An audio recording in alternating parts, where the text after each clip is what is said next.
السلام عليكم ورحمة الله وبركاته. النهاردة هنعمل مع بعض أكلة سمك مقلي. عملت معاها سلطة ومخلل. المخلل ده أنا اللي مخللاه. كان عندي شوية حاجات في التلاجة كده، جزرتين، خيارتين، فلفلتين، خللتهم. ودي التتبيلة بتاعت السمك: جزر وفلفل حراق، لو انت عايز تستغنى عن الفلفل الحراق وتحط فلفل تاني حطي، وتوم.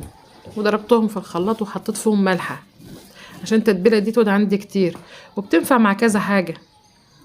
يعني مثلا لو انت شويه سمك تحط على التتبيله دي، لو انت عامله سلطه تحط عليها، تنفع مع كذا حاجه.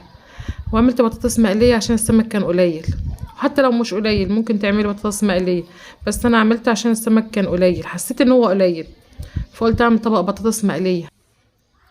وحشيت السمك بالتتبيله اللي انت شفتوها: توم وجزر وفلفل اخضر، ولو في شبت ما فيش مشكله. وعملت رز بالشعريه، وعملت للسمك برضو كفر خارجي بدقيق ومعلقتين نشا وملح وبهارات، البهارات اللي انت تحبيها، بس تكتري من الكمون.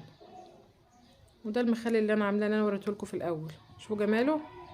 عندك اي حاجه في التلاجة تحس ان هي هتبوظ، اعملها مخلل. كان بالشكل الجميل ده.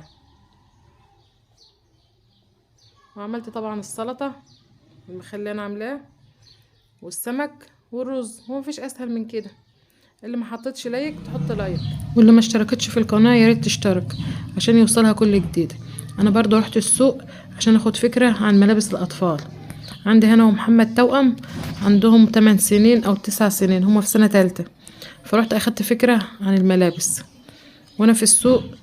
هتتفرج على المحل ده فيه مجوهرات صيني، عايزه اجيب شويه حاجات من المجوهرات الصيني، وفي ملابس وفي حاجات كتير قوي قوي قوي.